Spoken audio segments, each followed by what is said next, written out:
Hello, everybody. How are you all doing? Welcome back to Man City Unplugged, your very own Man City fan channel. Wow, the destiny beckons us. The moment has arrived. We play in the Champions League day after tomorrow. It's just 2 days to go, and I'm kind of tensed for the next 2 weeks. We have an FA Cup semi-final to play. We have a Carabao Cup final, and now this Champions League. I mean, 2-1 is a score line for me. I'm not comfortable with. Maybe if we had not conceded that for that one goal to Dortmund, maybe I would have breathed a little bit easier. But no, not with this score line. I mean, just because of what has happened in the past, we were in these positions in the past. 5-3 against Monaco, we just blew it up. We tend to blow up in these situations, especially in the Champions League, and for me that really worries me. Throughout the season, I've never been this tense, and the next 2 weeks for us, it's gonna be proper tense. I believe. I mean, we really had to have to raise our game up, and against Dortmund, that this no other way. I think there's no other way to look at it. This is one of the best chances which we can have, to go deep into the Champions League. Almost everyone in our squad is fit. We have the momentum. Okay, we lost to Leeds, but then that's fine. I'll just talk about that in a bit. But then we have the momentum with us. All of our players are fit. Everyone's playing well. It's a one or two players. The team looks in good rhythm. Everyone looks sharp. The defensive side is sorted out. I mean, the only difference I would say when compared to a Monaco game in the past, or Liverpool game, or even the Spurs game in the past, when we scored 4 in the second leg against Spurs and couldn't go through, or a Lyon game last time, is a defense is sorted out. We haven't had this strong of a defense in the Champions League in the last 10 years, I would say. Even when Company was there was some problem. We were light in the left back position or the other center back position, the goalkeeper position. I mean, there was some or the other problem, but this is the time when our defense really looks rock solid. Cancelo, yes, he didn't have a good game, but apart from that, Ruben Diaz, John Stones, Kyle Walker, Rodri covering. It's just fantastic. It looks as if we have all of our bases covered. Now let's look at the predicted lineup. I'll just pick the lineup in front of you, like we always do. So yes, so let's come from the back. I mean this, anyone can pick this. It's just Ederson. I think he's been fantastic. Didn't make any mistakes against, the one goal against Dortmund which he conceded. Could he have saved that? But Royce hit it with a lot of finesse. He got his fingertips to it, but then apart from that, he was caught by Jude Bellingham for that goal which the referee blew his whistle. Yes, he made a few unforced errors in that game, but overall I think his passing was assured as always. He was sure of himself. So, and there's no point discussing this position as well. Who is there? Jack Steffen will not play. It will be the ultimate flabbergast. I mean, I'll be stunned if Jack Steffen starts. That's not even a point to consider. So center back position, I think this could have been a bit controversial, but the only thing I would have actually picked Laporte and Diaz. So uh, I think I'll actually pick Laporte here. That's gonna be my first surprise here. I think I'm gonna pick Laporte here, and then it will be Ruben Diaz. John Stones for me will be given a rest. Oh, what am I doing? What am I picking? Ruben Diaz, yes. Oh, there can't be two Ruben Diaz's.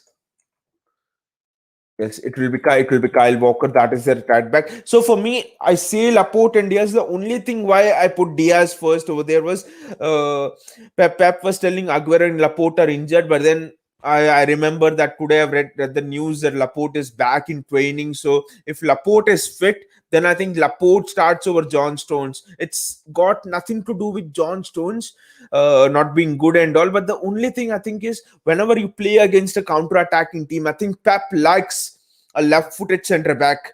Uh, and the right-footed centre back. Pep loves that balance because when the opposite team presses you high, they're a counter-attacking team. It means that if you're a left-footed centre back, you have got more options. You'll have more passing angles. You can just open one side of the pitch altogether, which is not possible if you play two right-sided centre backs. Because if you're a right-sided centre back and someone is pressing you very high and very fast, it means that you only have one side of the pitch to play. You just play the ball on your stronger foot, the left foot. Otherwise, you'll have to right foot. Otherwise, you'll have to shift the ball onto the left foot, and that's you can't do it against a pressing team. But with Laporte, I think it just opens up a new dimension of the pitch, and I think Pep will do that just for the balance. I know this is going to be a controversial decision, but I do think Pep will go with Laporte. Seeing he went with Laporte against Spurs, he went with Laporte against United, if I'm not wrong.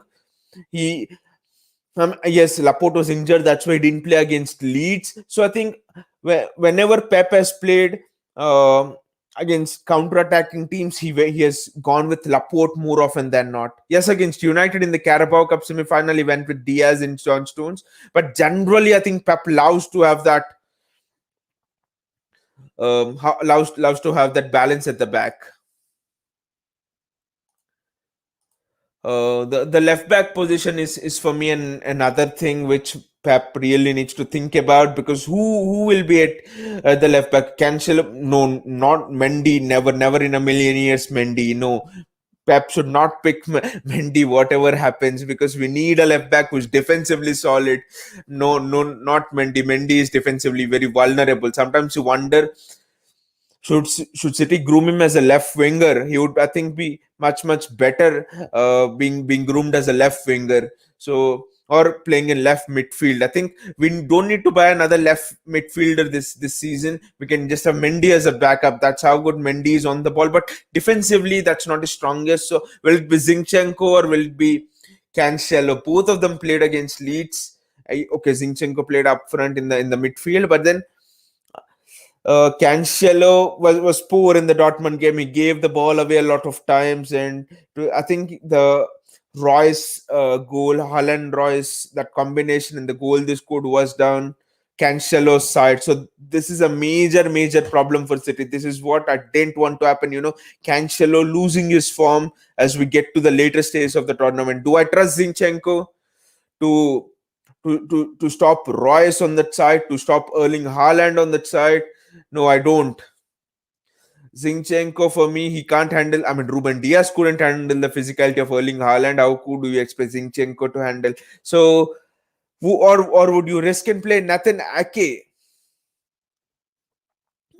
I don't know, but I would play Cancelo over here. But then again, that's the thing. Cancelo played in the midweek against Dortmund. Cancelo played against Leeds. Will he play again against Dortmund?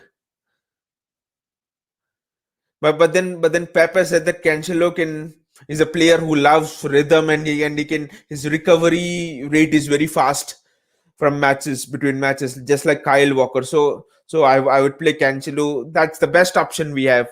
Ake has just come back. Cancelo is much better, I think. It's just that he's a bit rusty, I think, especially due to that international break. And I do hope he gets back to his full rhythm against Dortmund. Cancelo on his best day can is the best fullback in the world. Be it be left sided or right sided. There's no two things about that. The way he delivers the balls into the box, everything. We should remember that Cancelo was the reason why we are in the last eight of the Champions League. He just ripped Borussia Mönchengladbach apart. So I think Cancelo starts for me. In the midfield, there's no question. Just because Fernandinho played, it's gonna be Rodri as one pivot, because you can't expect Fernandinho to play 2 days. I mean, 2 games with three days space. those days are gone. So it's Rodri, and on the left side of the midfield. I mean, it's just the usual people. I would say Pep would not throw any surprises here. It would be Gundogan and Kevin De Bruyne.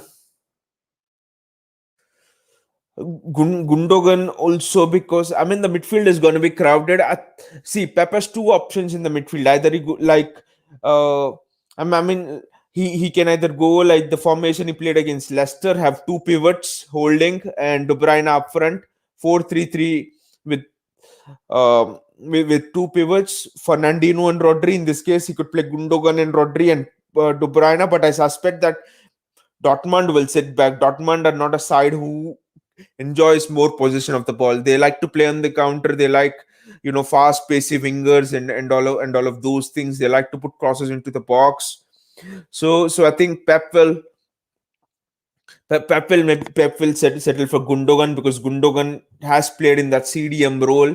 He can hold the ball up and team up as double pivot against Rodri. Gundogan can do that uh, box to box role. Or else there is another option, I think, here. Maybe have Gundogan on the bench and play Bernardo Silva.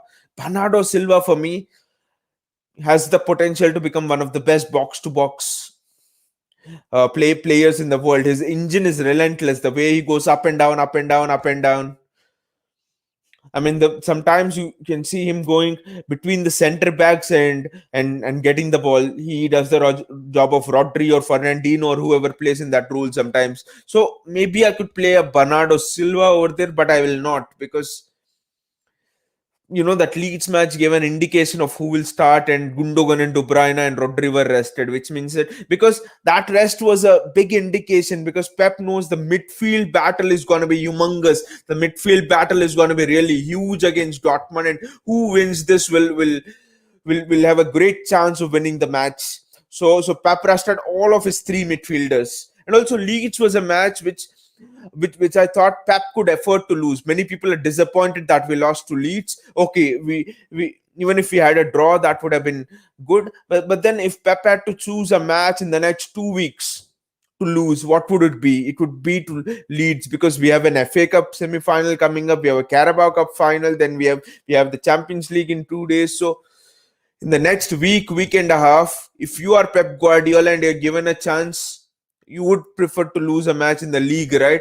Okay, draw, but worst case scenario, okay, you have lost. It doesn't matter. I mean, we have enough of a cushion in the league, to go on. There are just 6 matches left in the league. Yes, and it's football; anything can happen. But 6 matches left in the league, and I thought we could afford to lose. So Pep almost rested most of the team against Leeds. You see, the three midfielders were rested. Walker was rested. Diaz was rested. Out of the 7 players, uh, 5 players have been rested. Even Laporte was not there. Laporte was injured, of course. Only Cancelo and the outfield players played out of these 7 players. So that just tells you a lot how much Pep Guardiola really is taking this tie seriously. Let's look at the left wing position. For me, Foden plays on the left wing. There's no question about that. The way he cut through that Dortmund defense, I think Foden really should have put this tie to bed. I mean, nothing to blame, because he himself created the chances, but then the end product, just a little bit of the end product, and Foden has good end product. It's just, it happens sometimes, just that he missed those chances, but he took a difficult chance in the end. Remember us going into the second leg 1-1 with Dortmund having the away goal. That would have been really, really too much pressure on us. Then we had to go at Dortmund, and Dortmund can sit back. But now we can, sit off Dortmund a little. The right winger position as well for me. There are there's only one player who can play there. He's the best right winger in the world right now. The way he dribbles and all. I thought in the first leg he didn't get on the ball too much, so I just hope he gets on the ball too much and he goes, one-on-one dribbling inside the box. Somehow Pep Guardiola isolates Dortmund's fullback against Mahrez. That is what we want. That didn't happen essentially in the first leg, and then the striker. I'm gonna go with Gabriel Jesus. I mean, we really missed the striker in that Dortmund game. The false nine just didn't seem to work out. I could put Ferran Torres over there, but it's just the experience of Gabriel Jesus, the way he presses his movements. Because of all of that, I put Gabriel Jesus here over Ferran Torres. No, Raheem Sterling is never gonna uh, he's never going to make this squad. Raheem Sterling, he has been so, I mean, it's because of him we lost the Leeds game, to be really fair. So Raheem Sterling is not going to make this squad. Maybe as a substitute he comes, has an effect on the game, that will be good, but we can't afford to miss big chances like we missed previously against Lyon. That is one thing which we really can't afford to do. We cannot afford to do. So we need to be really careful about that fact. So this is my predicted lineup. I know there are a few controversial choices, like for example, Aymeric Laporte being in there and not John Stones, and also who should we play at left back and all of those things. So do let me know in the comments below, whom do you think should play at the center back position and at the left back position. Let us really hope that we are merciless in the game against Dortmund. We cannot become hunted this time. We should learn how to hunt. We should learn how to be ruthless, how to be merciless, how to put away chances. Even if we get one chance, we have De Bruyne, one of the world's finest creators. We have him, and we will create chances. At least we'll create 2-3 chances in the worst case scenario if Dortmund play really tight, and we need to put one chance away. Even in the worst case scenario, even if we create one chance, should be in a position to put that away. That is how this tournament is won. This is a tournament of fine margins. This is a tournament of ruthlessness, tournament of mercilessness, a tournament which really tests your character, which really tests how sharp edged you are, how quickly you think in the mind, how quickly you think in the heart, how how quickly you go about your business, how quickly you find your solutions. And also another thing, we should not freeze. Suppose we go a goal down early on in the first 5 minutes, we should not freeze. We should still stick to our principles. It has happened long in the past, so many times in the past, that we go into games like this having 1 goal, 2 goal lead, we concede a goal early, and then we just freeze and the game just drifts away. Even if you're trialing for a goal and it's just the last minute remaining, we still need to believe in ourselves and go on. This is the tournament that is won by people who are great believers, people who can aspire to dream high. So let us dream high. Let us not settle for small things. We'll win only the league, we'll win only that cup. No, let us go for all. Let us conquer all. Let us conquer the final frontiers, which is the quadruple, which no one has done. Let us go for it. And this Champions League is the starting point. Tomorrow's match is the starting point, in fact. Let us play with it to our full potential. Let us play to win the match, following up principles. Let us play to win the match, believing in who we are, with our character, with our personality. Let us not give up even if we face tough situations.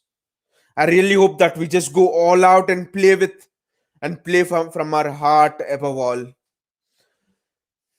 I really hope we really approach this match confidently and not freeze in tough moments. Because I really believe that if we play to our full potential, we have a great chance of achieving anything in this competition in the Champions League.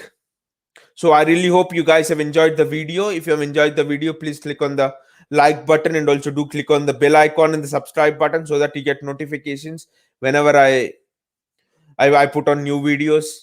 See you all and take care.